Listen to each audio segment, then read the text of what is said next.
Well, welcome everybody to another edition of Vikings Vintage. There's many Viking shows out there, but we're the only ones who talk the history of the Vikings every week. We talk different topics. We've done top quarterbacks, we've done coaches, we've done the front office, we've done their inaugural season. Today, we are doing a subject that a lot of people have been asking for, and one particular person here, it's not me, is not very knowledgeable about this. So tonight we are doing the purple people eaters.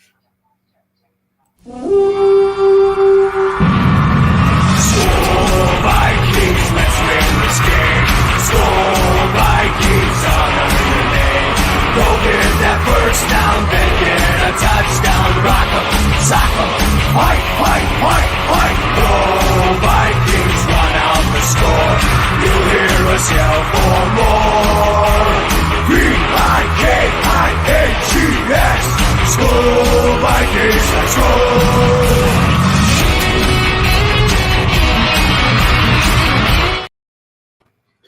Well, so where are we going to start? Do we? So we all know the purple people eaters. There's two that people don't ever talk about. That'd be Gary Larson and Sutherland. Everybody knows all the other ones. There was one that should be in. There's a couple, but one in particular that should be in the Hall of Fame, but he's not. Um, the fact that he is not in the Hall of Fame is an absolute travesty. But maybe that's because he ran the wrong way. Maybe that's because of Vikings didn't win anything with the purple people eaters. I don't know. Um, I the fact that let's start with let's start. I guess we can start with the two that changed. Um, is Gary Larson was the first of the he was part of the Pro People Eaters, and he retired in '75. So it was a core unit until he retired, and that's when Sutherland came in. Yep. But since Larson is probably the least talked about Viking, um, what what is what's your thoughts on Larson? Maybe something somebody doesn't know about Larson's that you know, or I know he's underrated because no one talks about him. They only talk about Eller, uh, Page, and Marshall. Um, Yeah, it's when they talk about the purple people eaters, they remember the brothers. They don't remember the two white guys. yeah, you know, Gary actually went to college here in Minnesota, Concordia Moorhead, but he didn't. I think he played a year or two there, but he ended up joining the Marines. So he was in the Marines, and he was a backup with the Rams to the Fearsome Foursome. He was a swingman behind Merlin Olsen and Rosie Greer. He did see action with the Rams. And he was part of the Jack Snow trade in 1965 that Snow ended up, we drafted Snow out of USC. We traded him to the Rams, and one of the players we got in return was Gary Larson. Gary started off and on for up until probably 67. so right to left, Mm-hmm. we got Eller, Larson, Page, and then Marshall. Marshall. Yeah, so those are the four, and the three of the four remained constant. And the only one that changed uh, was Larson in for Sutherland. You can also see our great two linebackers as well. Yeah, the number 50, for those that don't know, number Yeah. 59 is Lonnie Warwick, and number 60 is Roy Winston. This is matter of fact, this pick is from 69 against the Lions. So but yeah, the first one, of course, was Jim when they traded for him in 61. He started every game. He was starter right in from day one. 20 years later, he was still a starter at right end. Carl Eller was drafted number one in 64. Immediately a starter at left end. I think from day one, he was a starter. Uh, the tackles at that time, when Gary Larson got here, he was a tackle with Paul Dixon, who was a backup. Dixon was also a starter too, but Larson proved that he could play early, so he ended up being a starter, and then they drafted Alan Page in '67. Now, Page didn't start until the 5th game of the year. He started against the Packers, which coincidentally they won. But that right there was, the motto was that rookies didn't start for Bud Grant. And they kept saying, "What about Alan Page?" Alan Page didn't start the season his rookie year. He didn't start until the 5th game of the year. But once those four got together, that was the core of that defense. You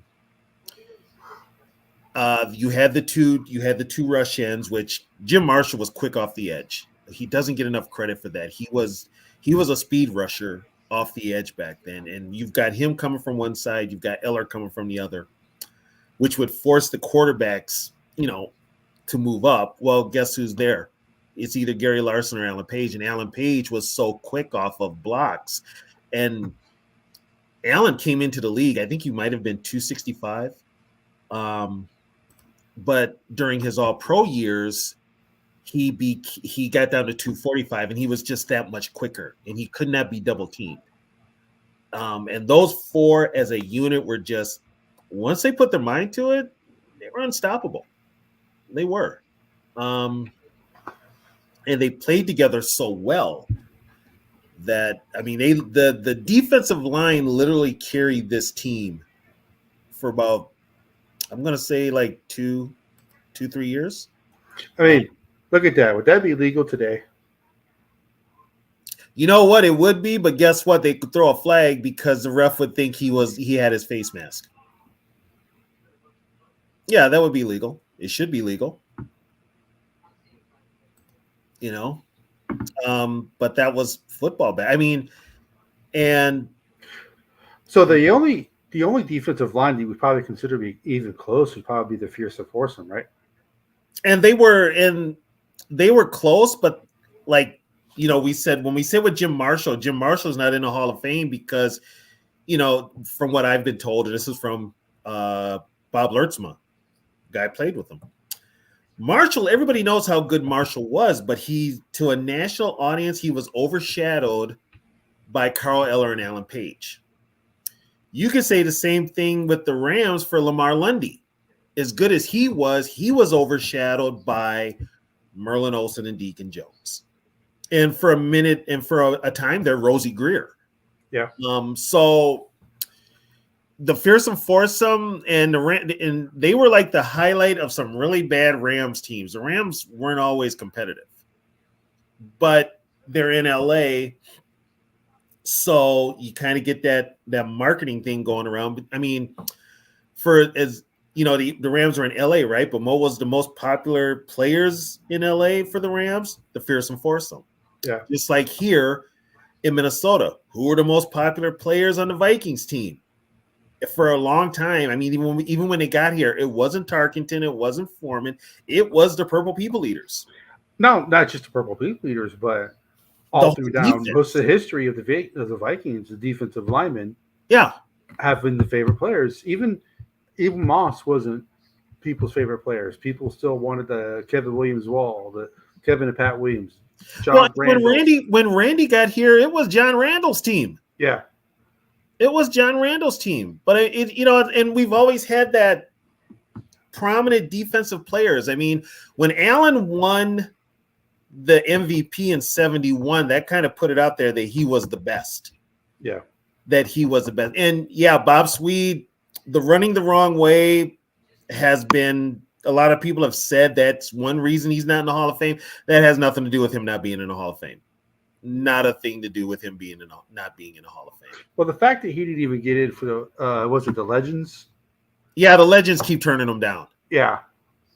And I don't understand it. The man played in 282 straight games, including playoffs, 20 straight years at defensive end was on one of the most famous defensive front fours in NFL history, and he played in an era where you had to be tough to play it. And he's a non-quarterback. And he's a non-quarterback. The only people who came close to his records are quarterbacks. Right. Favre the record Favre broke. And Favre had a lot of help with pain pills. Yes.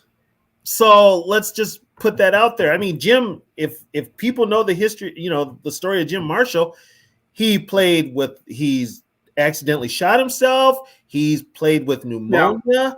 I've met Jim Marshall before. He was at when I lived in Florida, the Vikings were playing the Bucks, and he was there.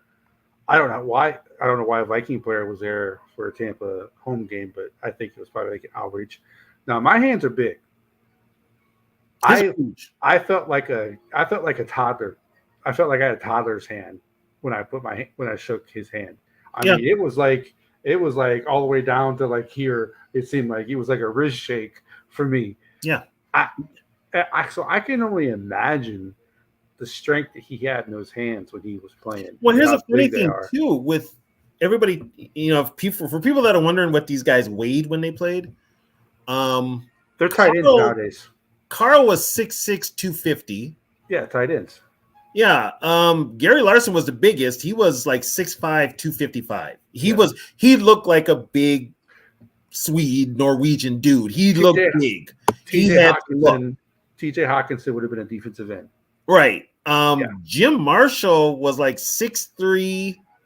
He admits to 240, but he said when he retired, he only weighed 220. Yeah. And Alan Page, we know the story of Alan Page. Alan came into the league at like 6'4", 255. By time when he got his all pro, he was 245. When the Vikings let him go, basically, when they cut him, Alan only weighed 221 and a half, which was a big thing between him and he was Grant. And Page was pissed at the Vikings. Like he almost went into the Hall of Fame as a Bear. He was going to go as a Bear. Yeah. Alan Page was going to go as a Bear. Bob Swede, yes, he did. It wasn't a snowmobile accident, but they got caught in a snowstorm. It was him, a couple of other people, and Paul Dixon. They got caught in a snowstorm and they almost died. One of the people in the party did die. Paul Dixon was with them, his teammate. It was so bad that they were burning money to stay alive. And this was in like 70s, 71, maybe. And they don't make the money back then that they make now. Right. And they didn't make that type of money. So yeah, it was, he, I mean, when he retired, even when Jim Marshall retired, he got in a hang glider accident. He got in a motorized hang glider accident. I used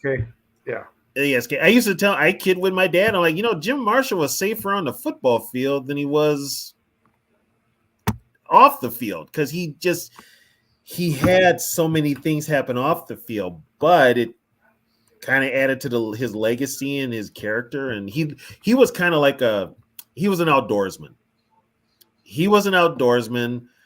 Alan was a judge. Carl was an actor. People don't know that. Carl Eller had acted in movies and had been in TV shows and stuff. Was he part of that whole what was it called? The Black Action? Yeah, he was in the Black Six.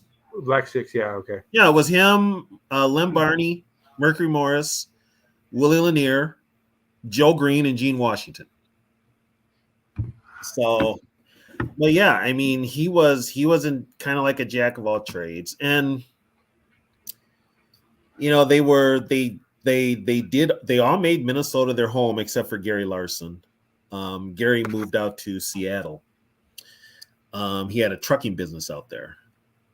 But they all stayed here, and I want to say that the Purple People Eaters probably played together the longest out of the famous front fours, without little change, or at least the nucleus was there. Because even the Steelers, when Ernie Holmes left, he was replaced by Steve Furness. Now, here's the deal. With Doug Sutherland, Doug was on the team. He got to the team in 71. So such he a great. became and he did play. He actually played some defensive end in spot duty, but it was mostly special teamers. But Doug was on the team for 3 years. So what year is this then? That is the week of the Super Bowl 11. Okay. That is 70, 76, 77. Bob Sweet, yes, Mercury is out of prison. Can you do me a favor? Look at this for handsome gentleman.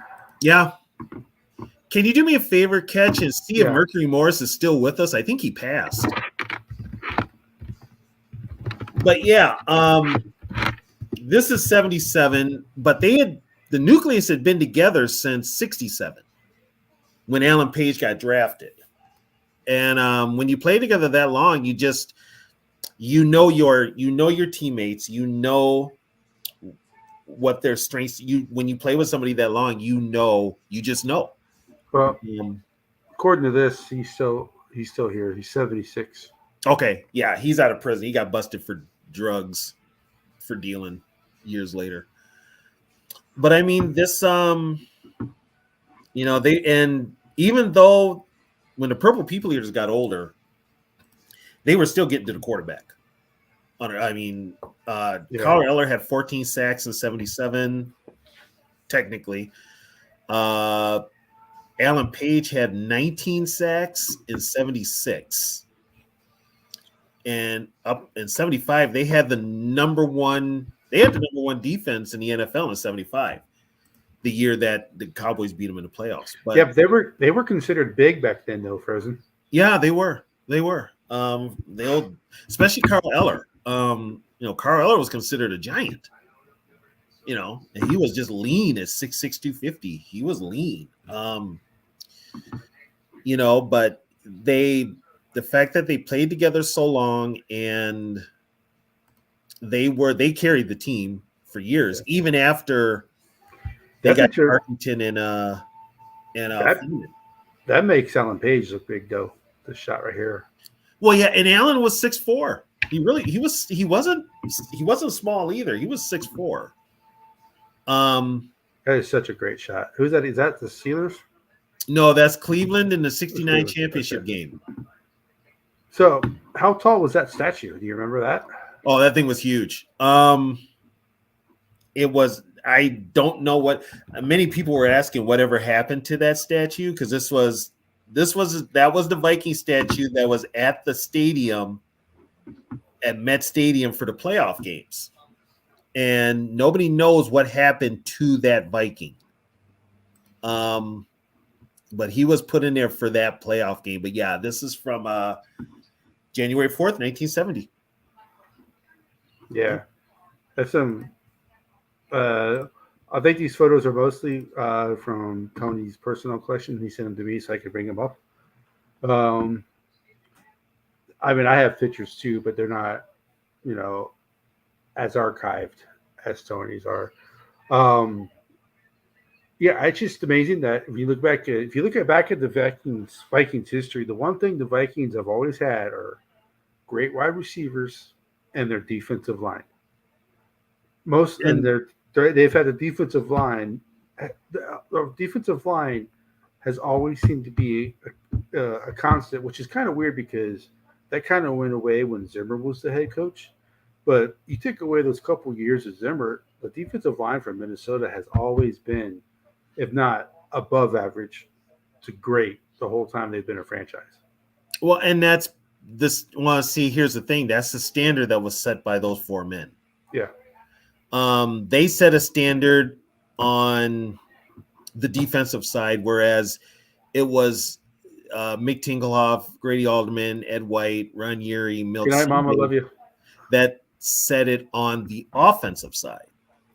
So, yeah. Let's face it, after the Purple People Eaters left, we were lean on the defensive line. I mean, we had moments where they looked like they were going to, and any defensive line afterwards has had to live up to the Purple People Eaters. And this is 45 years later. I mean, think about it. They got Keith Millard, got John Randall, Al Noga was okay. I wouldn't say he was great. Chris Dolman. Harry Thomas, Dolman. Yep. Jared Allen, Kevin Williams, Pat Williams. You had Ray Edwards, Brian Robinson. Yeah, Ray Edwards, Brian Robinson, Daniil Hunter, even DJ Wanham is flashing. But then you also had Everson Griffin. Yeah. Well, you had, and even in the middle of the line, you had Linval Joseph. Yeah, you had Linval Joseph. You had Pat. You had Jerry Ball. Yeah. So it was Henry Thomas who did the crooked, right? Yeah, and he did that when Tony Dungy came in. Because Tony Dungy was a D coordinator in Pittsburgh and he ran a 3-4. Well, he had Gary Dunn line up like that. And I think they lined up on the Vikings in the Super Bowl like that too. I think it was Joe Green. So that was a Pittsburgh thing. Well, when he got here, he had Hank Thomas, who was an all-pro, line up in that slanted way. And it worked. So that was a Tony Dungy thing. Yeah, but with this team, and I even saw an old film of the Vikings. It was a game of the week. They played the Jets in 70. The Vikings employed a 3-4 defense. Which is because they're known for a 4-3. Right. They were playing a 3-4 defense with Alan Page on the nose. The one that was out of the game was Gary Larson, and they replaced him with Dale Hackbart at linebacker. But the Vikings, they did the 3-4, but they also used to play, and this was probably the genius of Neil Armstrong, the defensive coordinator, and Jack Patera, the defensive line coach. They employed a 5-man line on certain downs, which meant not only did you have your starters in there, but that's when Bob Lertzema came into the game. And what they would do is they moved Alan Page over to the nose and put Lertzema in Allen's spot. So your center couldn't get double teamed. Nobody could get double teamed, which actually worked to the Vikings' advantage because as quick as Allen was off the ball, he could get to the quarterback or stop the run. And with Eller and Marshall coming off the edge, and Marshall was very quick off the edge, like I said before. Eller was a beast off the edge. So of the 4 or 5, I guess we could say, the best run stopper was probably of the 5 was probably who? Page. And he's also the best pass rusher? Or is that Marshall? That was all of them except for Larson was more of a stay-home guy to make sure the quarterback doesn't take off, but he could get to the quarterback too. Doug Sutherland should get a lot of credit. Doug Sutherland could get off the ball as quick as Alan Page. What up, Zo? Hey, what's up, Zo? He could get off the ball as quick as Alan Page, and they caused a lot of pressures, a lot of collapsing that pocket when he got there. Sutherland was smaller he wasn't as big as Gary Larson, but he was quicker. But yeah, I mean, the quickest guy on the line was Page. The quickest guy off, which was kind of his downfall too, because trap plays worked on him. I was gonna say that's how they lost a lot of the Super Bowls, like especially the Chiefs ran right at him. The trap plays worked, and then with the Chiefs beating us, what the Chiefs did was they basically collapsed. They trapped Eller and Marshall coming off the edges. But in Super Bowl VIII, I mean, the Miami game, Don Shula, if you asked him back then, their game plan was simple to beat the Vikings: run at Alan Page, and it worked. And that was their game plan. And Page got frustrated by that, but he was so good with the ball. But they knew. What was did Grant make any adjustments or anything like that, or? He did, or he tried to, but at one point, I mean, it just got to the point where Kuchenberg, like in Super Bowl VIII, was just dominating him. Pop quiz at the end of the show, Zo. Kuchenberg was just dominating him. Hall of Famer. Yeah, Kuchenberg dominated him.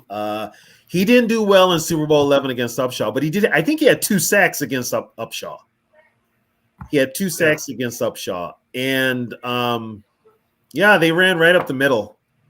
Because you had You had Page, but then Gary Larson was Larson and Sutherland, but then you had Jeff Seaman in the middle, and Seaman, for as good as he was, just wasn't.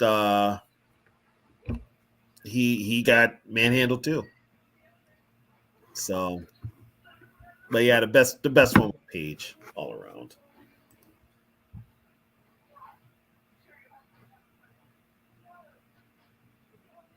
I don't know what you mean by that.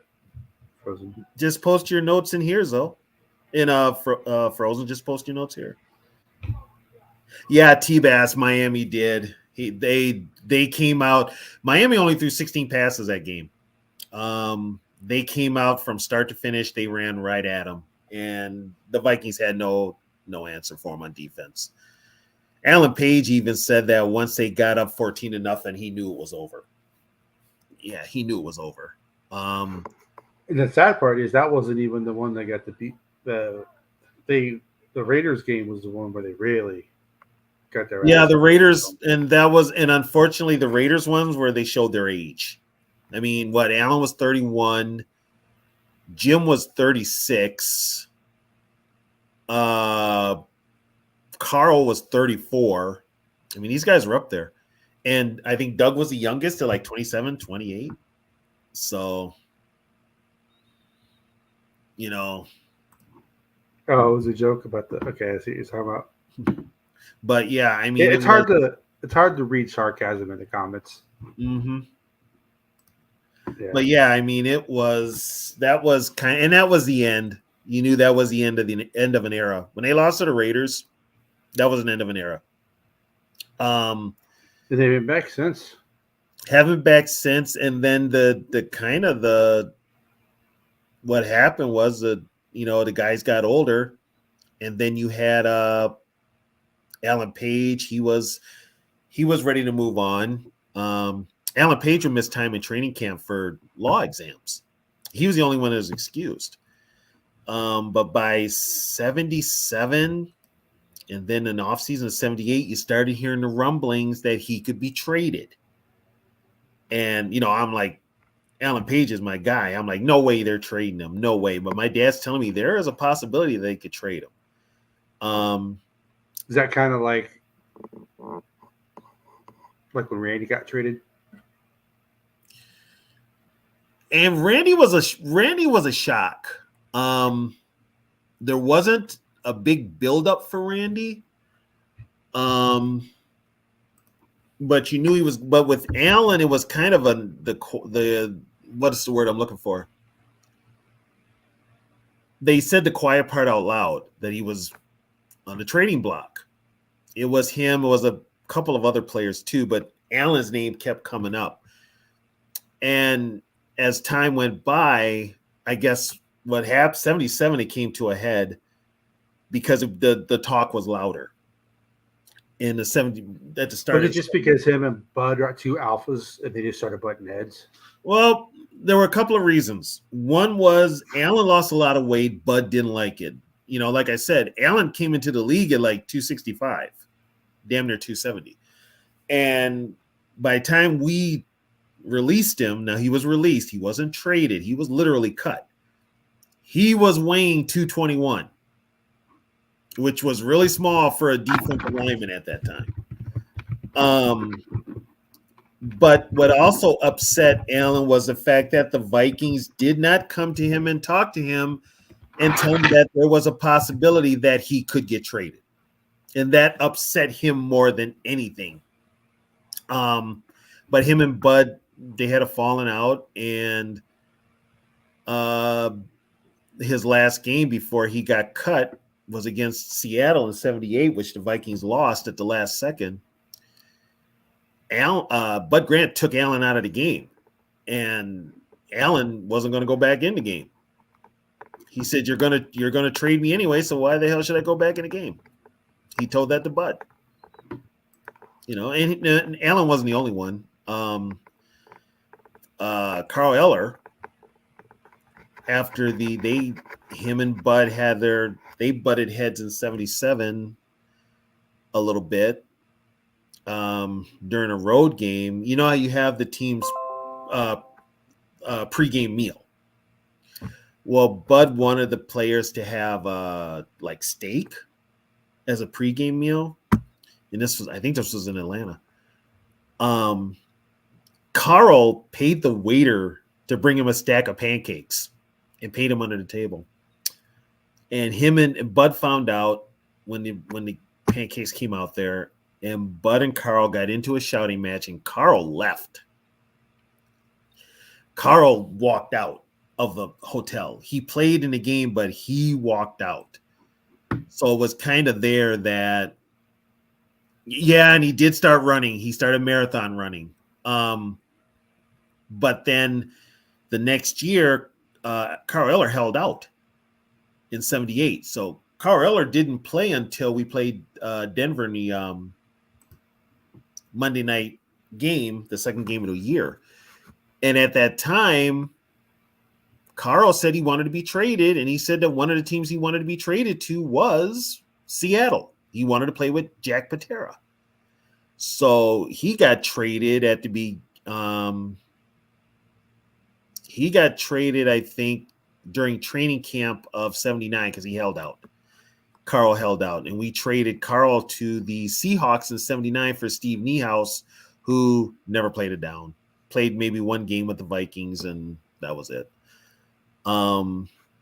So the only ones you had left were technically Sutherland and Marshall, and there were rumors that Marshall was going to get cut for years because of his age and because he was older. But he retired as a Viking. He retired. So was Sutherland the last one to leave? Sutherland was cut in. He was one of the final cuts in 81 with the Vikings, and guess where he ended up?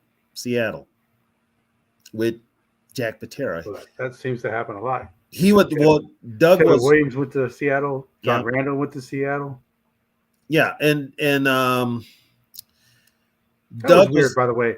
I can only imagine what it was like for you, because when you modern day Viking fans, when we look at John Randall or Kevin Williams in a Seahawk uniform, we're like, there's just not something right about this.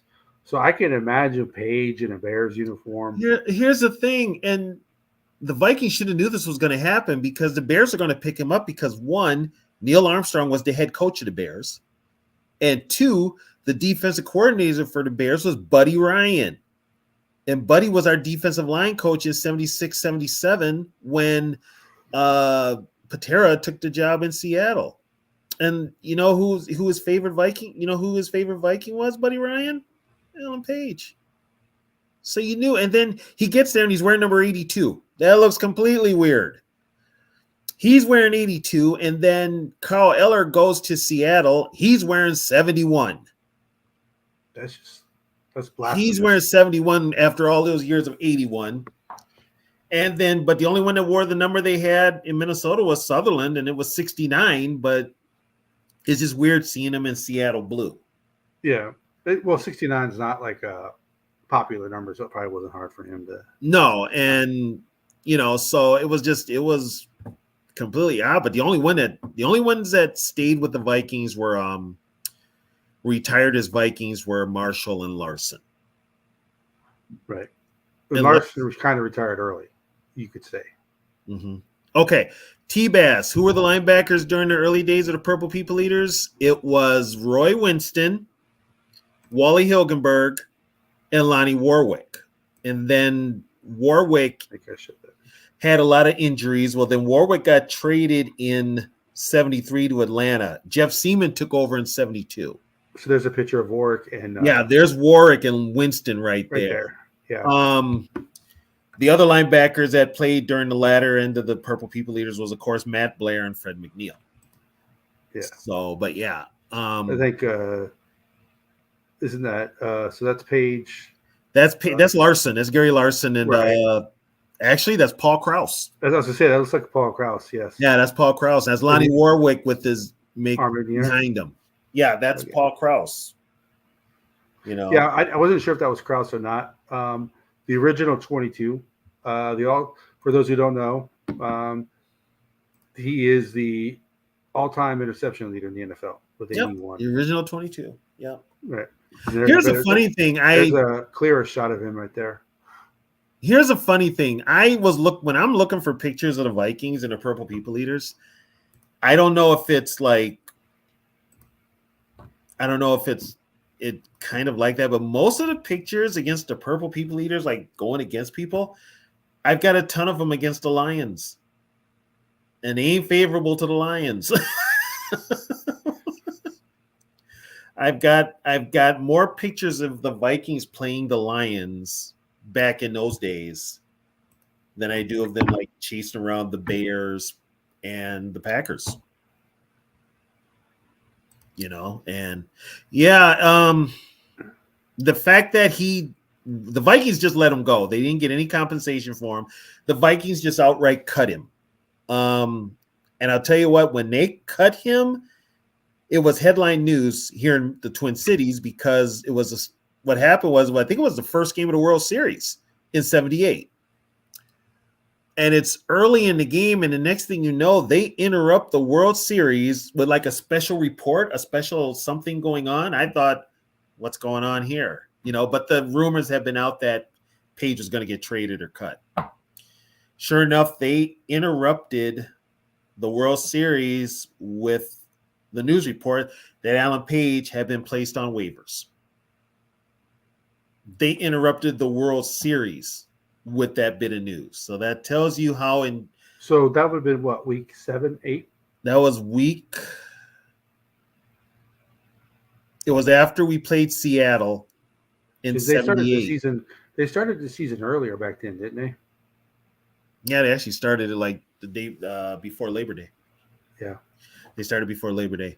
Bob Sweet Page, I think it was personal with Page and the Lions because well, what Viking hasn't taken a game over against? But he literally changed it. He turned the game in '71. It's on the highlight reels if you look on YouTube. Page got called for offsides, and he wasn't offside, and he was pissed. I mean, he was screaming, jumping up and down at the refs, and then the next play for the next 3 plays, Allen gets like 3 sacks in a row. And all the time he gets these sacks, he's yelling at the referees, why don't you call me offsides now? And then to make, couldn't talk to a ref like that today. Yeah, and then to rub salt in the wound, he blocked a punt. This is what Alan Page, he blocked a punt. Because back then it was what, 48 on the roster? 40. So they had to play special teams. Yeah. Well, and this is another thing. They don't bring this up. Alan Page blocked a lot of kicks in his day. Matt Blair blocked like 28 as a Viking. Alan Page blocked 23 or 24.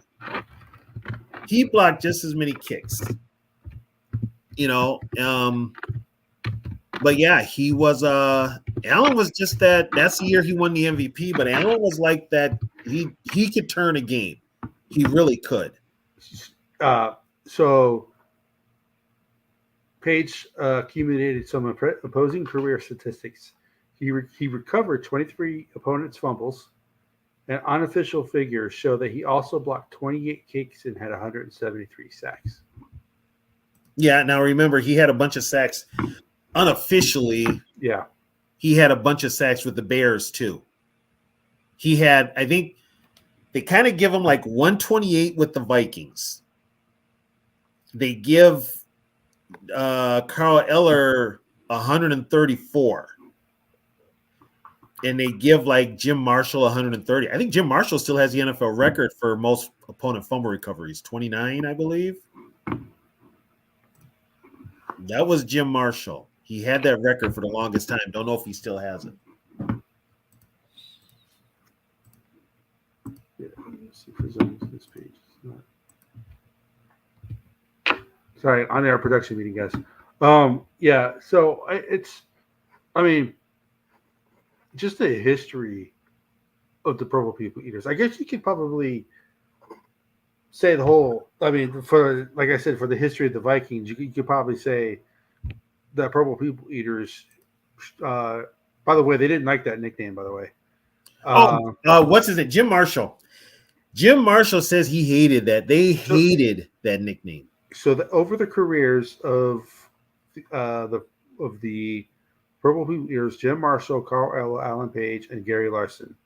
Someone went back. This is Bleacher Report. They says they went back and watched the film of everything that would be quote unquote considered a sack. Mm-hmm. They had 447 and a half sacks. As a unit? Yes. So it says what made them so dominant, the fact that over their careers, the Vikings credit them with over 447 and a half sacks. So I don't know if that just means those are just the sacks they had when they were with the Vikings or it's the whole career. It could mean with the Vikings. Yeah. And here's the thing: back then, teams really. First of all, you didn't give anybody. The NFL didn't recognize individual sacks until 1982. And there's only been two teams in the NFL history that have had the number one total defense, pass defense, and rush defense. That goes back to that damn push-off year, 75, Mm-hmm. and then the 91 Eagles. Yeah. Yeah, the Viking defense of 75 was pretty damn good. Yeah. And they were older. And Larson was gone by then. He retired 74. Yeah, Larson was gone. He was replaced by Doug Sutherland. But Yeah. when I said that Sutherland was as quick off the ball as Page, he was. So what happened was you had, I mean, Larson he still got to the quarterback, yeah, but all of a sudden you've got this guy who's as fast as Page getting off the line, which didn't leave the center much time to pick and choose who he was going to double team. So going back to the record you were talking about, Marshall. Marshall still holds NFL records today. He currently holds the records for most career fumble recoveries, 30. Consecutive games played, over 300 counting playoffs. Consecutive games started, 270, and the shortest play in NFL history, negative 66 yard. That's when he ran backwards. That's when he ran the wrong way. Yeah. He did score a touchdown in his career, though, too. Yeah. He did score a Viking touchdown. I think he. Sorry, scratchy throat. Yeah, They did Jim Marshall thought they were yelling "go," or they were screaming for "yay," but they were actually saying "wrong way." They asked years later. They asked Mick Tingelhoff, how come nobody stopped him, like jumped off the field and stopped him? And they were like, well, you couldn't because he was the fastest person on the team. Yeah. You couldn't stop him. He was fast. He was that fast. And that was one thing that's one thing that Jim had, playing the edge. He wasn't the best run stopper, although he was good. But him getting off the edge was his strong point. He was one of those edge rushers that now they're considered edge rushers. He'd be an edge rusher now. He would not be in a 3-point stance. Yeah. The difference between Marshall and Eller was Marshall had that speed and could get off the edge. Carl Eller was just mean. It said that finally there's Carl Eller. He had some minor legal troubles lately, which is still somewhat ongoing. Go ahead and look up the case if you don't want. But basically it was accused of 4th-degree assault on a police officer. Definitely for you to take the breathalyzer test. Here's what happened. The cops followed him all the way to his garage. And he still had his mother's house. That's where he was still living, I believe. He pulled into the garage and the cops accosted him. Next thing I know, I heard that he was throwing these cops every which way he could. I'm like, Carl Eller at that time was already 60, 70 some odd years old and a bad back. So you're telling me he's throwing around these cops? What do you do? Have a flashback to the Super Bowl, to the Cowboys? What? Because it's kind of like Keith Millard with my arms are bigger than your guns. Yeah, they made it. I'm like, okay, if that's the case, the cops let a 70-year-old man beat their ass, and he sued the Minneapolis Police Department for $75,000. Yeah, yeah. And I'm like, okay, that don't say much for the cops. So Eller was credited with 133 and a half sacks. They gave him 134 later. So I think they gave him more than that because, like the Bleacher Report thing you said, I think they gave him like an extra 4. When was this? This was written not too long ago. But yeah, it was So I mean, if they counted sacks back then, He'd have more than that. right? Well, Chris, I just wonder if Chris Stolman would be the all-time leader. No, if you counted sacks back then, now here's where it gets really muddled. Technically, Deacon Jones had the record for sacks in a season with 34. Another Ram, Coy Bacon, was credited with 30 sacks in a season. So it should be Deacon Jones if they went back that way. And then like sacks for a game is 8 by Derek Thomas. That record was actually set in the 1950s. A guy got, I forget his name, but he got 17 sacks in one game. He played for the Eagles. Yeah. So he should have had the record. But yeah, when they adjusted everything, that's so they had 19 total Pro Bowl selections, and of course they played in four Super Bowls, except for Larson only played in 3 and Sutherland played in the 1. Technically Sutherland played in 3. Well, he played 1 for started 2. Yeah. He started the 1. Well, was he? No, he started. Larson is the only player playing only 3. Yeah. Yeah. Awful. And then it says Jeff Fiegels actually holds the record for most games played, but he's a kicker, so he don't. He's a punter. He doesn't count. He's a punter. He doesn't count. He doesn't count. He's a punter. Hey Jim, if it's getting late, buddy, you can go to bed. You don't got to stay up. We appreciate you being in here, man. Yeah, thanks for being here. Yeah. So yeah, Frozen. We've been on this. For why he's not in the Hall of Fame. It's to the point now where it's beyond. It's laughable. The Hall of Fame loses credit when you don't put somebody like him in the Hall of Fame. Well, look how long it took to get Tingelhoff in it. You know, I see. This is my biggest issue with the Hall of Fame. The Hall of Fame relies too much on team success, not individual. Because the Hall of Fame, because there's no way Michael Irvin should have got in before Art Monk. When you look at their stats, you know. Well, here's another thing too. Dave Wilcox played middle linebacker for the 49ers. He just got in there with the seniors committee. He just got in. He played the same era as Marshall. I think he was a All-Pro more than Marshall. But here's the thing: Marshall only played in 2 Pro Bowls. He never made All-Pro. But that's because Alan Page was too busy getting them. And that was because he was overshadowed. He was literally overshadowed. Yeah, because Carl Eller won the MVP in '71, right? No, Alan Page did. Let's see, Page was the MVP in '71. Oh, he was okay. NEA Defensive Player of the Year. Yeah, Page was the MVP, and Carl was the man. I mean, Carl was a beast, but still a big man today. Yeah, but I mean, with the notoriety, it was because he was overshadowed by Page and Eller. That's the sad part. Yeah. But he was every bit as good as those guys. He was our captain. He was Captain Jim. He was Captain Jim. I mean, he's a victim of success, I guess you could say. It could be, yeah, and they did win a Super Bowl. Could be it, but yeah, but that shouldn't matter when it comes to the Hall of Fame. Well, yeah, but you got the people that are voting. That's all they look at. Which is why they shouldn't. I mean, well, thank you, George. I've been told that a lot. George, like I said, I'm the Reader's Digest version. Tony's the encyclopedia.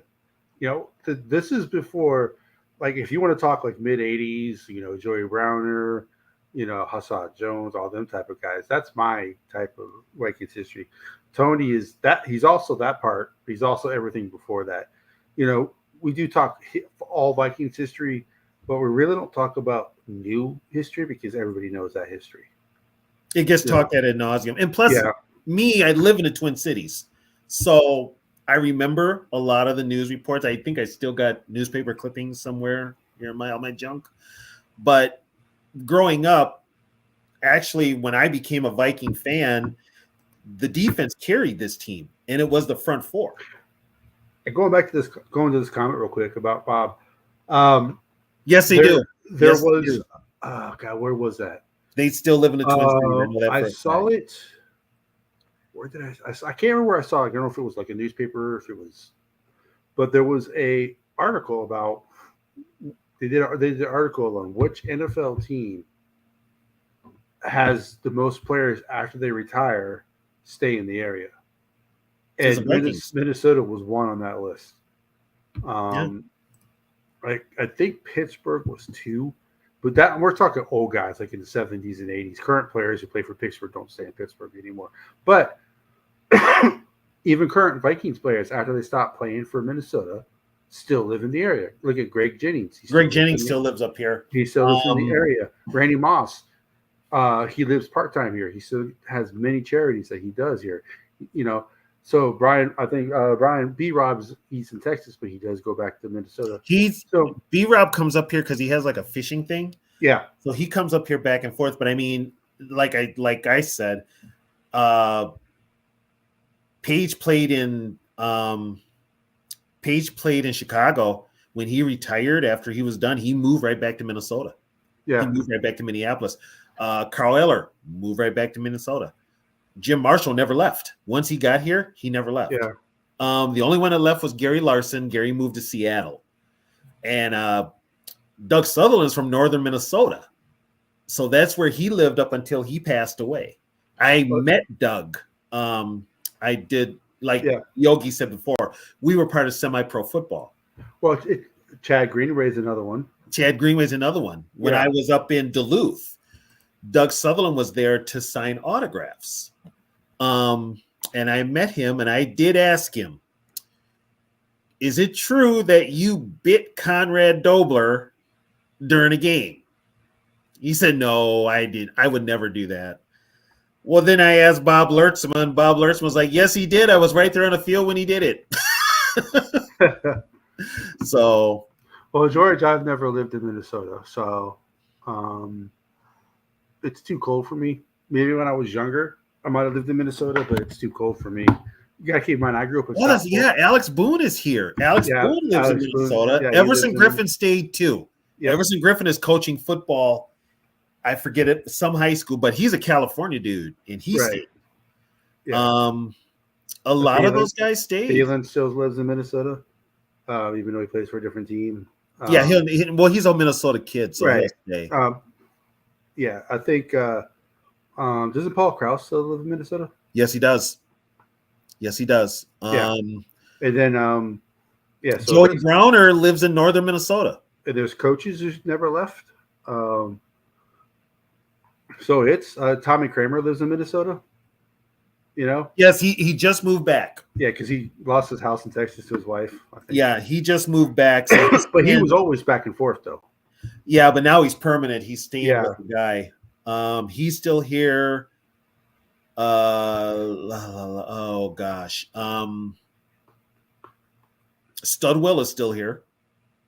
Scott Studwell, Jeff Seaman. Bobby Bryant does live in South Carolina. He moved back to South Carolina. Carl Lee, I think, lives in Florida. Anthony Carter, Chris Carter. Well, Anthony Carter is from Riviera Beach, which is probably whatchamacallit lives in Arizona. I think Steve Jordan lives in California or Arizona, one of the two. Stu Voigt's still here. Stu Voigt is still here. Mike Morris. Mike Morris is still here. Bob was Lertzman. You know what, T-Bass? You're right. The Hall of Fame does rely on reporters, and here's the thing: the reporters don't do their history. They don't look at the player's history. They kind of go by what they're told, but they don't delve into it. But you look at how long it took Mick Tingelhoff to get in there, and then once Mick gets in there, he passed away. And he was considered, pretty much for the whole time of his career, he was considered either one or two when it comes to centers in the NFL. Yeah, and he was a free agent. He wasn't drafted. Yeah. He was a free agent. He's another one of those great undrafted free agents that the Vikings have had. Now, here's the thing with Jim Marshall. Jim was not drafted. Jim played at Ohio State, and he spent a year in Canada. Then he signed in 1960 with the Cleveland Browns, and he played all 12 games with the Cleveland Browns.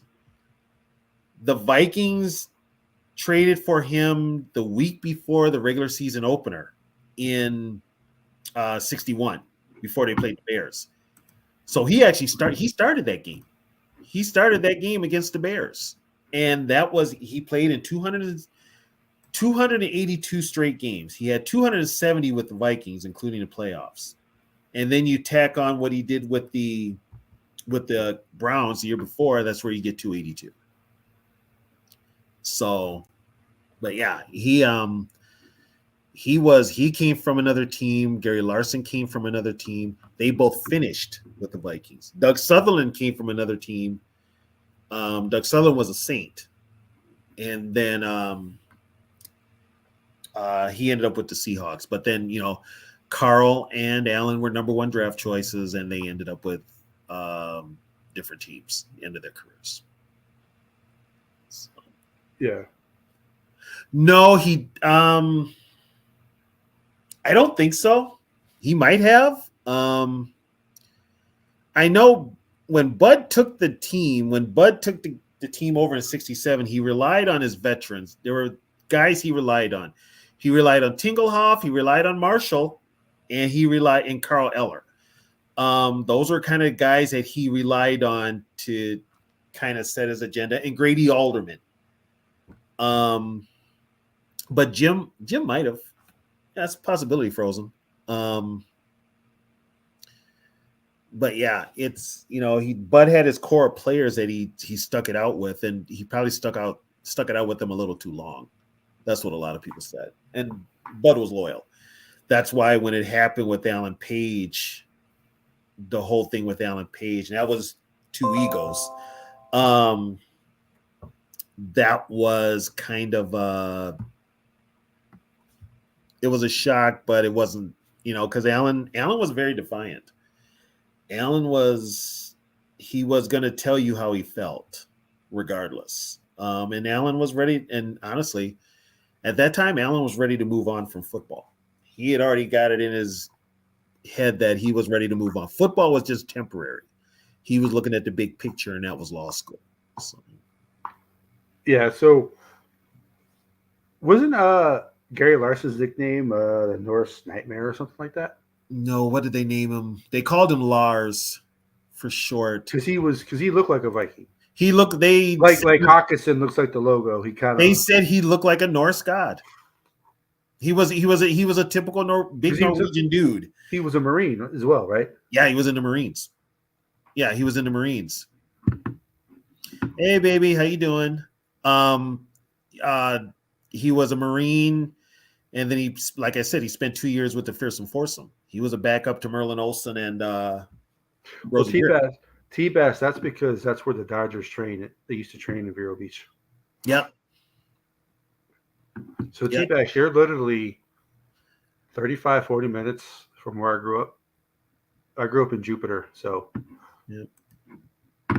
Yeah, so I mean, he was, and he wasn't the quickest, but he was the biggest of the three, of the four. He was the biggest. Yeah. But I tell you what, when it came to getting to the quarterback, he could get there too. And here's the funny part. Gary made 2 Pro Bowls. Jim made 2 Pro Bowls. The whole front four made the Pro Bowl in 69. Everybody on the front four. When he announced the team, they announced him as the Purple People Eaters. Everyone on that defense, everyone on that front line made the Pro Bowl that year. And then the next year, they all made it except for Jim in the first ever NFC AFC Pro Bowl. It was Larson, Eller, and Page. Yeah. So in 1970, there was a draft party in 97. Bill Brown relayed a story at the draft party. Such a training camp had come up, and Bill said that the ride down Mankato could be extremely exciting. One, if you happen to find yourself sitting shotgun with Jim Marshall. Seems Marshall had a penchant for driving fast in his car and had a dashboard full of every radar detector known to mankind. Brown remembered one drive speeding along 85 miles an hour himself when he spied a fast-moving car quickly approaching from behind. It was Marshall going about 130, according to Brown. Yep. Marshall always took back roads because Bud Grant would have a fit if Marshall was had been caught. Another player, according to Brown, had purchased a Jaguar just to outrun Marshall. The player was picked up one night returning to the Twin Cities, the Jag alongside the road. Both rear tires were blown out, trying to keep up with Marshall. The unnamed player muttering to himself. Yeah, he's like, he loved everything about the game itself. Marshall's sheer joy in working with people and playing his favorite game rubbed off on his teammates, players, coaches, and even the team owners marveled at how good it felt just to be around him. So that's probably why he was captain then. Yeah. Well, Chuck Foreman even tells a story. He was, and back then the players didn't stick around when the season was over. When the season's over, they went to different corners of the world. Jim Marshall used to disappear for like 4 months. Nobody knew where he was. They all thought he worked for the CIA because he owned every gun known to man. So Chuck Foreman's like, well, Jim calls me out of the blue. And he's like, we're going to go for a jog around Lake Calhoun. Well, it was Chuck and Jim and another guy. Everybody else was so out of shape. Jim Marshall was just doing laps around these guys. And he's been in the league for how many years? And he's just out lapping Chuck and everybody else. And the guy was just a freak of nature as far as like physically. And then another thing with Jim was you knew when training camp ended because in the parking lot, Jim Marshall would stand out there and shoot off all his guns. That's how you knew training camp ended. And also Bud would call the state highway patrol and tell them, listen, the team just broke camp. I've got a bunch of players that are speeding up towards the Twin Cities. If they're speeding like that, those are my players. Yeah. And so they knew, but yeah, standing in a parking lot was Jim Marshall shooting off every gun. Yeah, 24/7 did a great report on them. Says from 68 and well into the 70s, the Purple People Eaters humbled the best offenses in pro football. After completing 8 of 22 passes in a game, Johnny Unitas of the Colts called the Vikings the best pass rushers he had ever seen. In the 1969 game, quarterback Brett Starr found himself again in serious trouble. During the game, Starr was upended 8 times, and the longest play of the day was 13 yards. The Purple People Eaters so rattled the Detroit Lions one day that the Lions committed 11 fumbles in the famous playoff game against the Rams in '69. The Vikings call Eller bowled over all-pro blocker and tackle Rams quarterback for a game crucial safety. And then nothing matched the Vikings' 71 season. That year, Eller won the Most Valuable Defensive Player award. Alan Page was voted the most valuable player in the league, making him the first defensive player to ever earn the honor. A series of plays against Detroit. It's always Detroit. Always Detroit. Always showed what kind of game Page had that year. And since that himself for making 2 mistakes in a row, Page simply took charge of the game. On first down, he sacked the quarterback for a huge loss. On second down, he dove over a blocker and caught the runner from another loss. And on third down, he sacked the quarterback again for another loss, despite the man blocking him being flagged for holding. On fourth down, he blocked the punt. Yeah. And then, you know what? And defensively, they carried that team in 71. We had no offense. If you thought the offense this year we're watching was bad, when I started watching the Vikings in 71, it was worse than this offense. Kind of like the 89 team.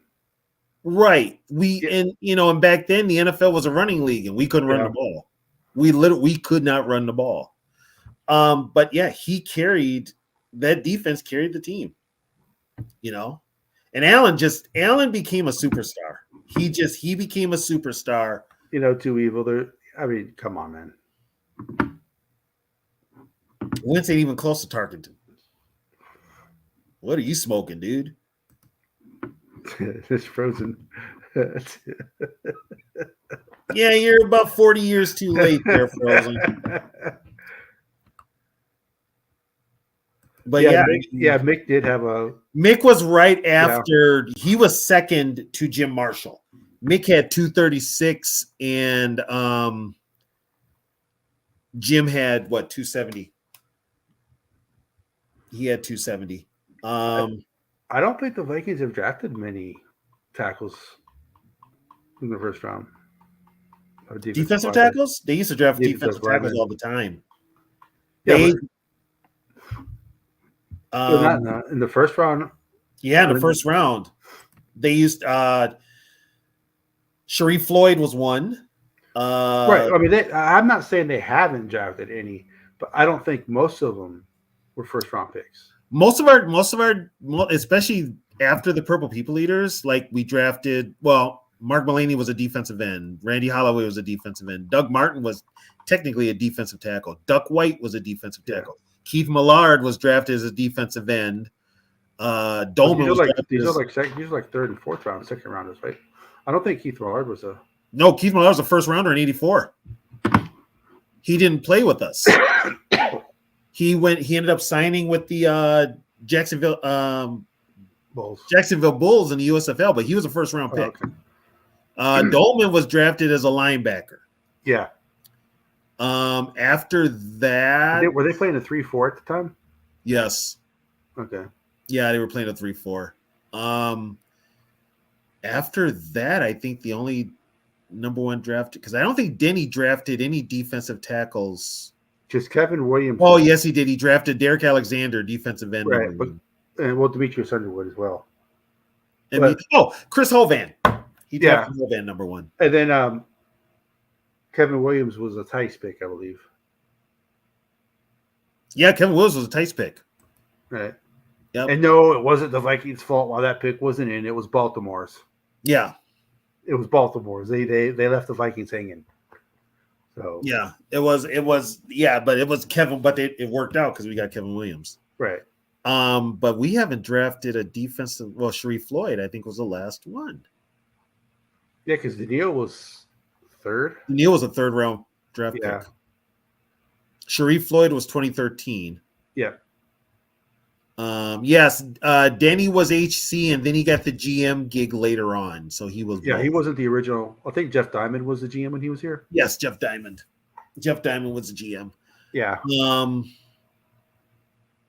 But yeah, I mean, but what I'm saying I'm not saying that they didn't pick any defensive lineman first, but I'm saying with all the first round picks they've had, they've other than quarterback, they've picked pretty much every. And they won't, and they're like I said before, this organization is now scared to pick a quarterback first. Get used to seeing that purple 8 because it's going to happen. But anyway, especially after I don't even want to talk about that clown. Especially after the reports I saw about after the Josh Dobbs performance, how much they realize they need Cousins. I'm just. That game. You know what? They do themselves a big favor if they got rid of freaking KOC and hired Brian Flores as a head coach. No, they were talking about that earlier. But I'd move on. KOC is not the answer. But I want to say it's hard because I don't think people nowadays, the young people like Zoe. I don't know if they may. I'm not gonna say they don't appreciate the Purple People Eaters. They don't know about them. They need to watch video on them. Like YouTube. The great thing about YouTube is that you can find these games of like I'm sure that Lions game where Allen had those 4 plays in a row. I'm sure that whole sequence is on YouTube. It's just. You can't know Vikings history. You can't understand the frustration of being a Vikings fan without knowing the history. Put it this way. We had a history long before Randy Moss got up here. Yes. And we actually had a pretty decent, it was actually a better history before Randy Moss got here. I'm just going to put it out there. I mean, we had Randy Moss here. What did we get? Nothing. we got a couple of close calls, and that was it. You know, I'm not taking nothing away from Randy, but Randy basically made the Vikings must-watch TV. Yeah. Well, it's not just Tomlin who did that either. There's other coaches who left Minnesota. Oh, Brian Billick left and won a Super Bowl. Pete Carroll. Pete Carroll. There's even one back in the day. Buddy Ryan. Buddy Ryan won a Super Bowl with the Bears. And that was probably the one that hurt the most because when Neil Armstrong got the job in Chicago after the 77 season, and the one that hired him was Jim Finks. Who does he bring with him? He brought with him Buddy Ryan. Yeah. You know. Now here's a kicker. The original when the Viking defense started getting notoriety, which is probably about 68, 69, the defensive coordinator was Bob Holloway. Bob Holloway ended up getting a head coaching job with the St. Louis Cardinals. And it didn't work out too well. So, you know, right away they started pulling Viking coaches. Well, then Jack Patera was picked to start the Seattle Seahawks. So, you know, yes, they were, Bob. They were way better in the 70s. They were. That's a different show, Frozen.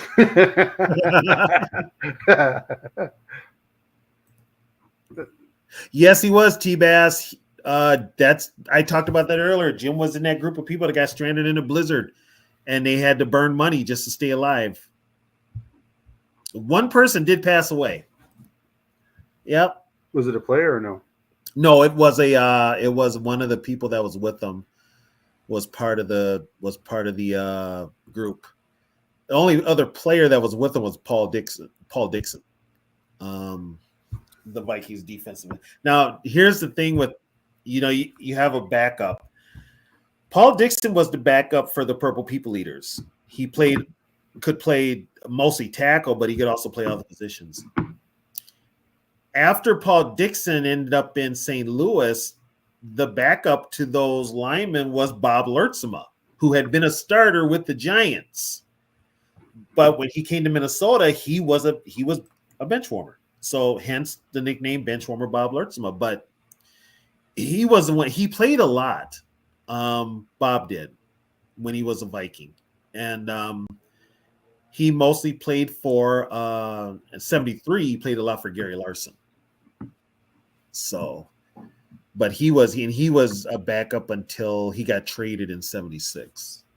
So, but Lertzema was part of that 5-man line that I told you about that Neil Armstrong liked to incorporate. And Lertzema could get to the quarterback. Don't let the nickname fool you. He could get to the quarterback. He was good. Yeah. I think he's, because of his personality and some of it was just like the way that he would talk conversations. I thought people probably thought that he was more of like the team's mascot, but no, he was actually pretty good. Oh, Lertzema? Yeah. He was kind of the unofficial spokesman. I mean, he got the gig up here with a local bank. They were kind of looking for a Viking to kind of, because the bank that sponsored the Vikings was looking for like not a starter, but somebody that was on the team, and they were going to use the bench warmer moniker. And Lertzema won it. There were 2 other players that were involved. One of them was, and the funny was, one of them was a guy, the center, Godfrey Zonbrecker, who just passed away recently. He was one of the finalists. The other was linebacker Carl Gersbach, who ironically got traded in the offseason when they were making those choices. And Bob was the other one. So they stuck with Bob.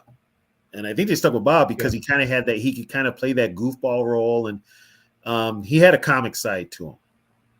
So, but yeah, and most people up here that are my age group, they remember Bob more as bench warmer Bob Lertzema for TCF Banks. Yeah.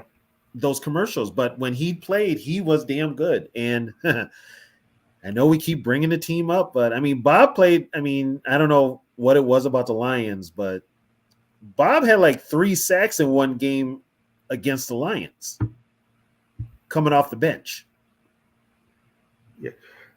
Just to give an idea of how dominant the Vikings were with the Purple People Eaters, from 68 to 77, they won 9 division championships, 4 conference championships. Should have been 5 because they got screwed in the Dallas game. 4 Super Bowls.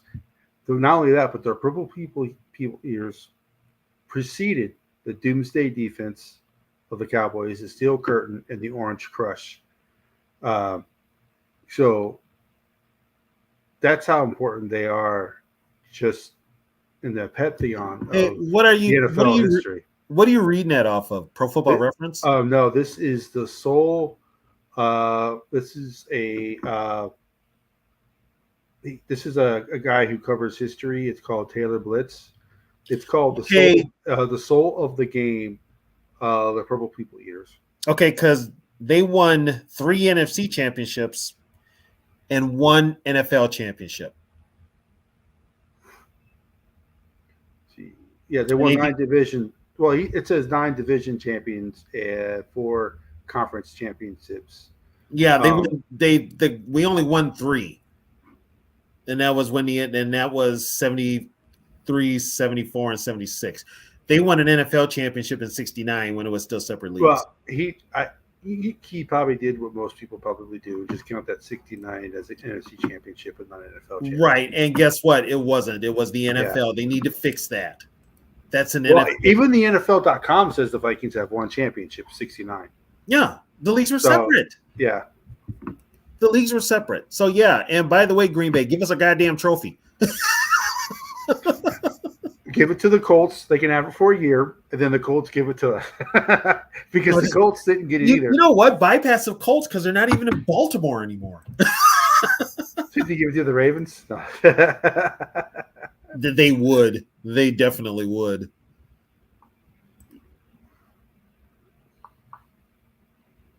Yeah, and the Vikings hated it. Jim Marshall hated it. Purple Gang was the other nickname, right? Yeah, the Purple Gang. They liked the Purple Gang. That was what they called themselves. That was what Jim Marshall said. That's what we called ourselves, was a Purple Gang.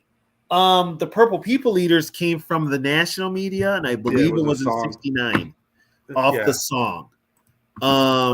It was, but they never liked it. Sheb Woodley's song. Yeah. The song was released in 1958. Yeah, and 11 years later, they named the Viking defense after it. Yeah.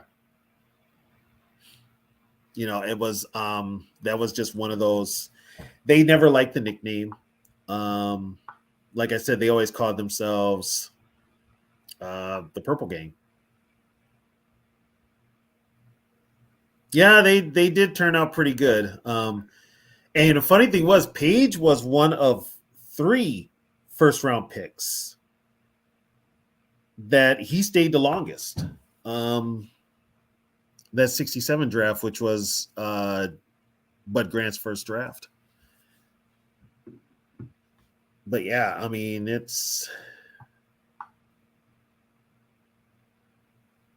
I mean, if you look up, there is a lot of story about the Purple People Eaters. There's a lot of YouTube videos. Like, you just Google it. There's a 42-minute video about them. 45 minutes. It doesn't say who the video is by, but it's a 45-minute video. Talking. It's just about the Purple People eating. It might even be a Missing Ring episode. Well, we also, I think up here we've had local sportscasters because these guys are still legends today. Yeah. And I want to say one of the local stations actually had them together via Skype or whatever. And, and they were, and Jim, I think, doesn't get out like he used to. Jim's 85 years old, I believe. So he doesn't get out much in public. Carl is still out and about. Alan, every now and then. And Gary lives in I want to say he's either Washington or California, but he's out on the West Coast. And they got them together, and they're still, I mean, 45 years later, those guys, they are proud. No Super Bowl win and all. They're proud of what they accomplished. And they talk about it like it was yesterday. There was a camaraderie with those teams that you don't see anymore. When Carl Eller said it was all for one and one for all, he meant it. Well, because back then, even during the bye week, they stayed together. They didn't, like nowadays during the bye week, all the players go and What bye week? We didn't have no bye weeks back then. but they all stayed together. Bye week. Bye weeks are for wusses. We didn't have bye weeks back in the day. No, but I think we can kind of attest Bud Grant to it. Bud kept that nucleus together from when he first took the job to damn near as long as he could, even until he retired. He kept that nucleus together. That's why they played so long together. And many of those guys on that Viking defense were holdovers from Norm Van Brocklin. So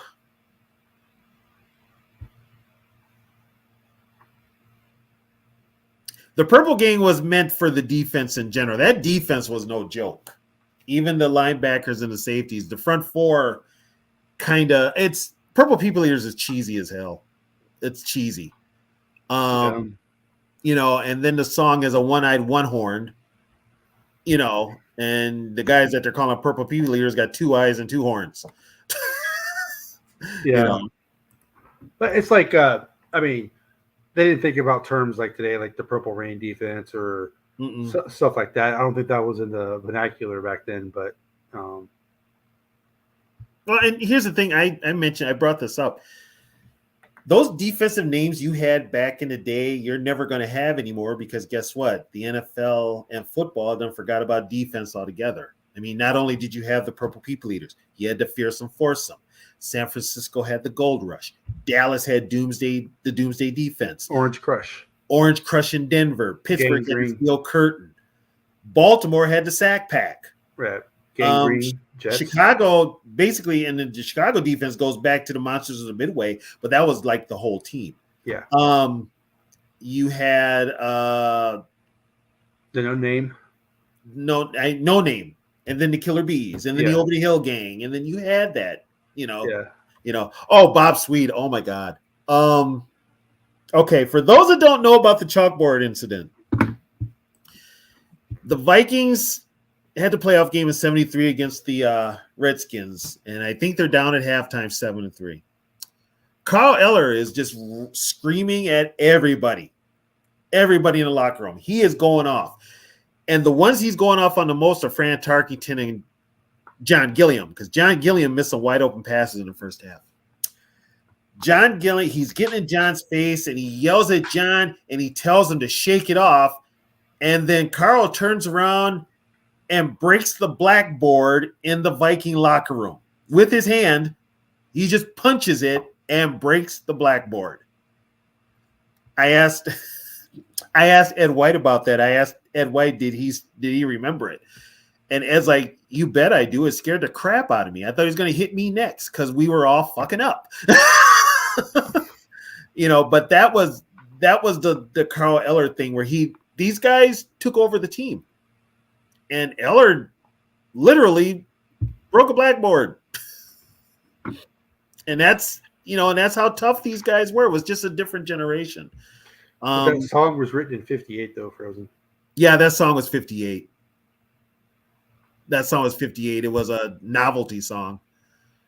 And then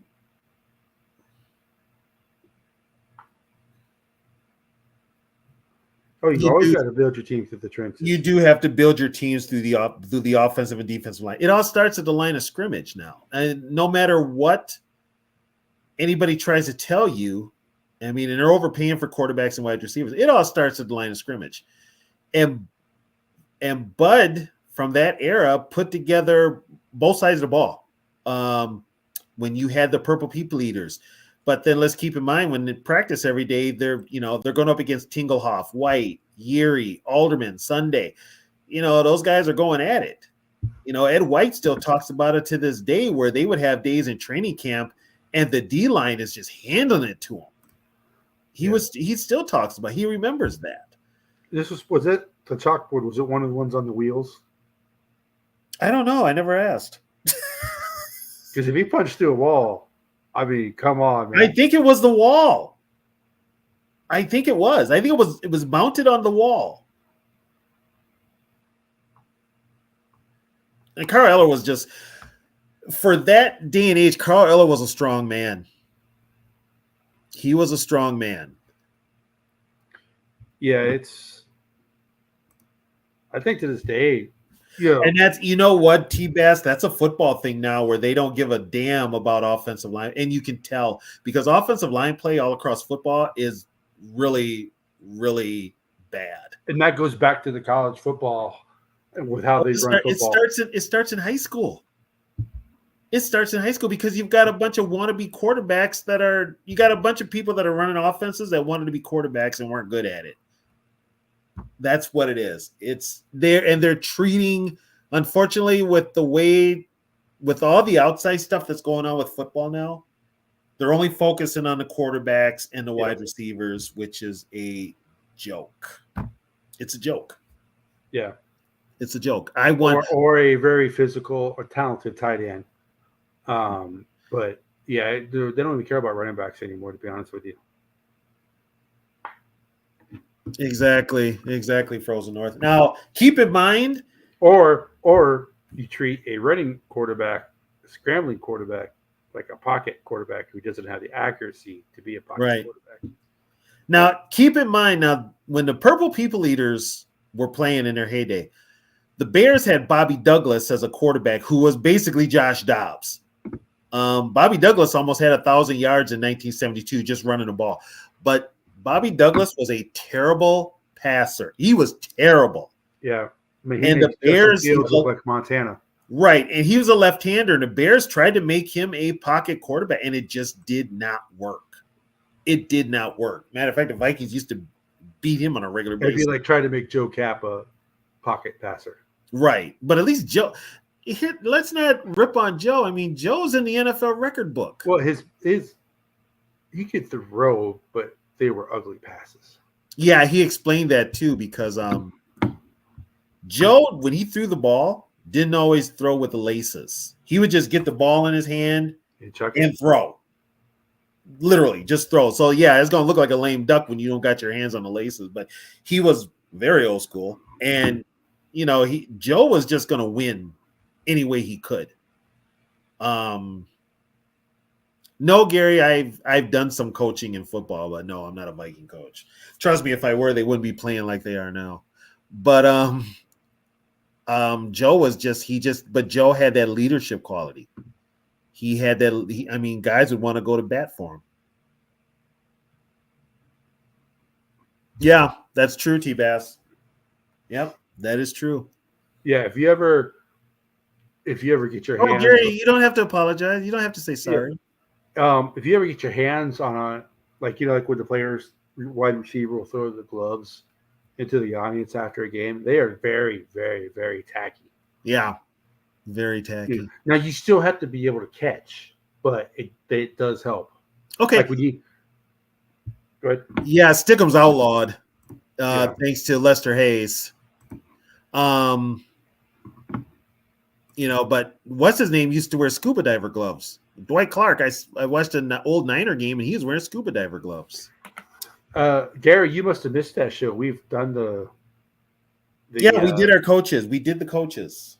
Top three. It was what was it? It was Bud Grant, Dennis Green, Bud Dennis, and Jerry Burns. Yeah,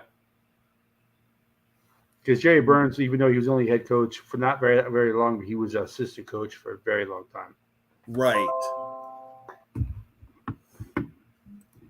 Yeah, we're gonna have a couple more here. And that's fundamental football. And here's the thing: you'll notice that back in the day, when the Purple People Eaters were playing, the run was predominant. If you could stop the run, that would make teams have to throw, which worked to the Vikings' benefit as pass rushers. But the Vikings could play both the run and the pass, except for the Super Bowl. But now you have it. So, I mean, offensive lines, here's the thing with an offensive lineman, you have to hold your blocks for sometimes longer than you're supposed to. Offensive linemen nowadays do not hold their blocks for any time at all. Matter of fact, they hold their blocks for like most passes are supposed to get out quick, like within 3 seconds. Once the lineman, if that quarterback holds onto the ball any longer, he's going to get sacked in today's NFL unless he can escape because the offensive linemen don't hold their blocks. Not even in running, they don't hold their blocks.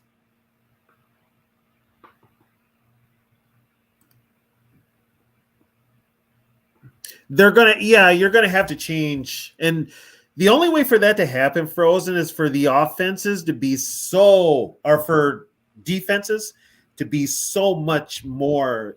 Once the defenses figure out the current offenses, that changes everything. If the offenses don't adapt to these defenses, well, then unfortunately, the league is going to make rules to help out the offenses. But offenses in general have to start. These defenses will keep getting better. They will keep getting better, and before you know it, these offenses are going to be lagging behind. And some of them are now. I've seen it with the screen passes and stuff like that.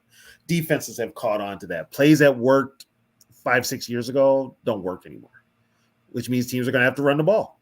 Bottom line. So, I couldn't tell you, George. I don't watch enough college football to even guess. Maybe the Big Ten teams like it's got to be like Michigan or Ohio State. It's always Wisconsin because the Wisconsin. Ball. Yeah, so stuff like that. Yeah, those would be the teams. SEC teams. Yep. So it was a good conversation. If you guys have any ideas about next week's show, is there anything that you guys want to talk about? We can have that. This was actually an idea by I don't know if it was Gary or Frozen who gave us this idea about talking. You know who really brought it up was on another show was Nug. Yeah, it was Nug. It was our Friday show. Yeah, it was our Friday show, and we just started talking about he wanted to know about the Purple People Eaters. So and whenever you think of the Vikings, the Purple People Eaters are that team history. They are. Yeah. I don't think there's another NFL organization where the front four is as dominant as the Vikings. That they put out throughout the history-wise. Yeah. Yeah. That they put out there history-wise because we make those guys front and center. We still have them on a pedestal. Like if somebody was to do if they were to take the greatest positions from all the franchises, like quarterbacks, you would pick the 49ers, or running back, you'd pick Chicago, offensive lineman, you'd probably pick Dallas, unfortunately. But for the defensive line, it would be the Vikings. It would have to be the Vikings. Yeah. It would have to be. Because other teams have had parts of their history where they've had a good defensive line. Oh, the Steelers. They haven't had the consistency of having a defensive line that Minnesota has. The Steelers are the first one, I think. The Steelers, and they have the fear to force them, but they haven't been consistently good on the defensive line like Minnesota. No, they weren't because they didn't play together that long. Yeah. And plus those, like I said before, those Ram teams weren't very good. Yeah. Those Ram teams were not very good. So do we, but the problem the NFL doesn't. Yeah. And Trisha, I love defense, but unfortunately we got to deal with a current NFL and a current football where it's all about throwing the ball, spreading out the field. You don't have ball control anymore. It's turned into Madden, real life Madden. Yeah. And that's unfortunate. We can do that, George. We have talked about going back and doing certain years. Maybe we could talk playoff games. Maybe we could. We're going to do that. We got a lot to talk about. This is the one thing about history. Yeah. You're never short of subjects. Yeah. Okay. The greatest. Okay. This is where it gets kind of weird. The greatest would be because they won the 4 Super Bowls with Steel Curtain. Yeah. If the Purple People Eaters won 2 of those Super Bowls, they'd be up Yeah. there. Yeah. But it is considered the greatest is considered the Steel Curtain, but right behind them is the Purple People Eaters. Yeah. And that's only because the Steelers won Super Bowls and the Purple People Right. Eaters did. But I think of all the famous front fours, the Purple People Eaters were together the longest. The nucleus was together the longest. When I say nucleus, that's 3 or more. Okay. Brian's song, Unnecessary Roughness, and the replacements. I'm just kidding. I'd have to think about that one because I don't really watch. Well, Brian's song definitely would be on. Any Given Sunday's up there for me. As far fetched as it was, it's up there. Any Given Sunday. Yeah. Brian's song, for those who don't know, you need to watch it. It's a good song. It's a true story. It's a true story of Brian Piccolo and Gail Sayers and their friendship. Yeah. So, which there's actually some Bear players in there that were playing at the time. North Dallas, what was it? North Dallas 40. Yeah, North Dallas 40. That was based off a true story. That's based off of the Dallas Cowboys. Peter Gent. And the Cowboys were mad when he wrote that. When he wrote that book, they were mad. Yeah. There's been what? Well, I mean, like he had the cheesy ones, like Unnecessary Roughness. I'm joking about that. The Replacements. The Program was pretty good, even though it's quote unquote about college. But Remember the Titans was a good one. So as far as pro teams go, with it being the NFL, they really don't license. That's why Any Given Sunday they wouldn't allow any NFL teams. Like in Major League Baseball, there's a lot of baseball movies where it's the actual, Little Big League. It's the Twins. Rookie of the Year. It's the Cubs. You got Major League. What was that? What was that movie with Mark Wahlberg? What was the name of it? That was called Miracle. That was about Vince Papale. Vince Papale, yeah, and that took a lot for them to get the license from the NFL to even use the old equipment and shit. Yeah. So it's NFL. When it comes to that, the NFL is weird because if you look at basketball movies, it's usually the pro team that's in there. They get the Knicks, you have the Lakers, Boston, the Celtics. They're all in those movies. Yeah. Hockey's the same way. Baseball, like I said, Little Big Leagues, the Twins. Rookie of the Years, the Cubs. Bob Burt made a couple of football movies, Longest Yard and Semi Tough. Yeah. Semi Tough, and then he was in the other Longest Yard. And then he was in the other Longest Yard. Yes. Yeah. So he was in like 3. And he was also in Mystery Alaska, which is a hockey movie, which had the Rangers in it. Yeah. He was a very, very nice guy. Well, Burt Reynolds also played football at Florida State. He played at Florida State. Yep, he played at Florida State. What does he say? Yeah, I remember the Titans. It was a high school football team. Yeah, that was about the high school. That was Denzel. That was about the high school football team. Yeah. Well, that's what we're talking about. Sadler that's when we're talking. Burt Reynolds was also in that. Yeah. Yep. Yeah. Yeah, the longest. Which I'll tell you what, that movie with Sandler had more WWE wrestlers than actual football players. But most of those WWE wrestlers all played football. Bill Romanowski. Romanowski. You had Stone Cold in there. You had Kevin Nash in there who got hold of the friggin' estrogen.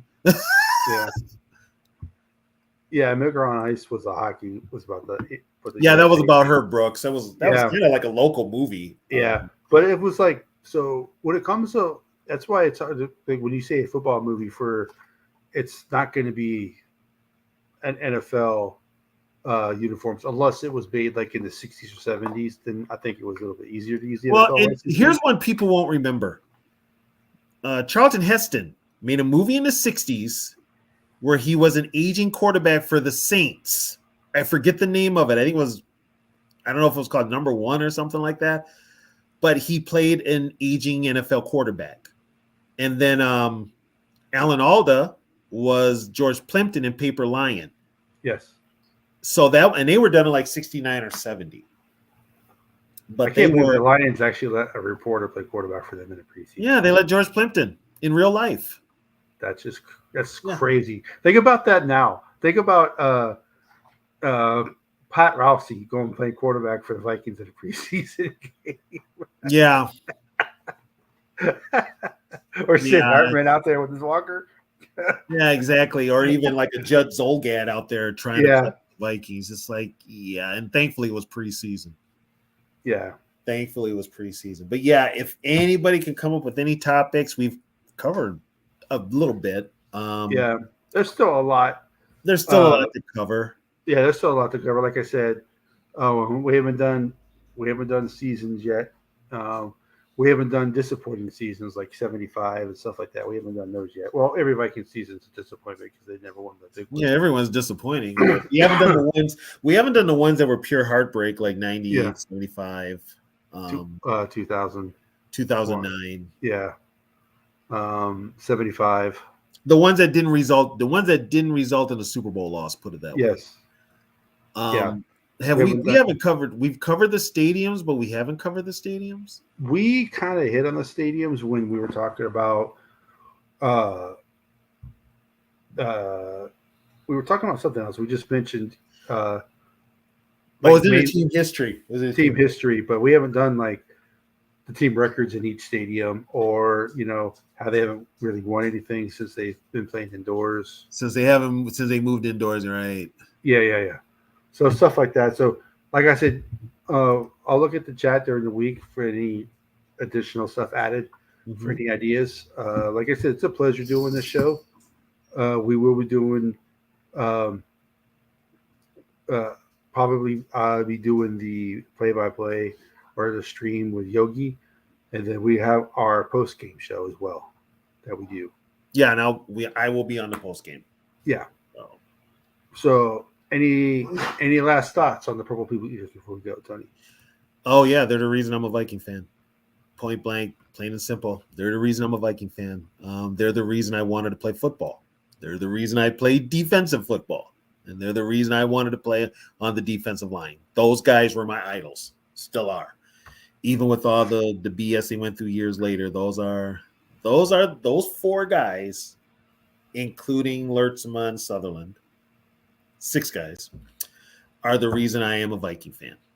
So, yeah, and for me, I was a Vikings fan before Randy Moss, but Randy Moss definitely helped. My favorite Viking of all time is also a defensive player, but it's not one of the Purple People Eaters. I wore his number. I wanted to be a safety, but then I got fat. Realized I couldn't be a safety, so I had to play defensive lineman. So that's when I started. That's when I started liking players like Keith Millard, Al Noga, Henry Thomas, players like that. That's when they started becoming the guys that I cheered for. So yeah, it was another great show. We'll do it again. I'll drop a thumbnail before the show starts, and you guys can make sure you hit that like, make sure you hit that share button so you get the notification when the show does come on. Yep. And we will see you guys next week. Vikings, let's win this game. Skol Vikings, honor in the name. Go get that first down, then get a touchdown.